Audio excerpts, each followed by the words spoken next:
So the decision to become a chair was certainly an important one.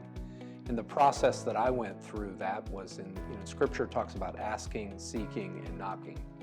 And I sought a lot of advice, I sought a lot of counsel. I also got with existing chairs and talked to the people at HQ. So it was a process of discernment. It took a number of months, and it became clear that it was what God wanted me to do next. The way I explain it is that it wasn't like I had a burning bush moment like Moses did. God didn't speak to me that way. It was more of He spoke to me through situations. He spoke to me through a book I was reading at the time, convinced and convicted that the next thing that I do, I'm going to do it, and it's going to have some type of eternal, it's going to matter in eternity. And that's what, C12 is all about.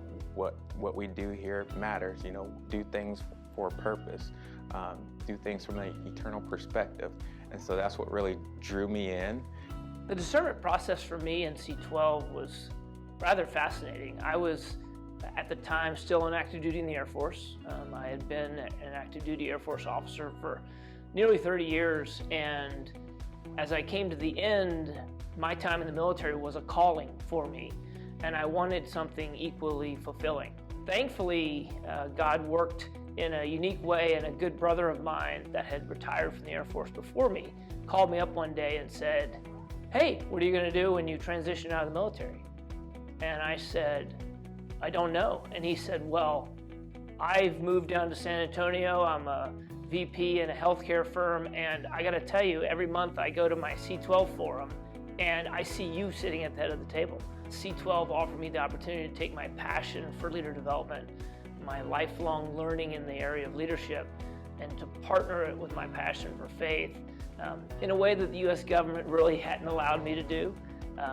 And so that really started me on the path of exploration. God, in His persistence and His patience, opened those doors 3 different times and brought unity with the conversation with my bride.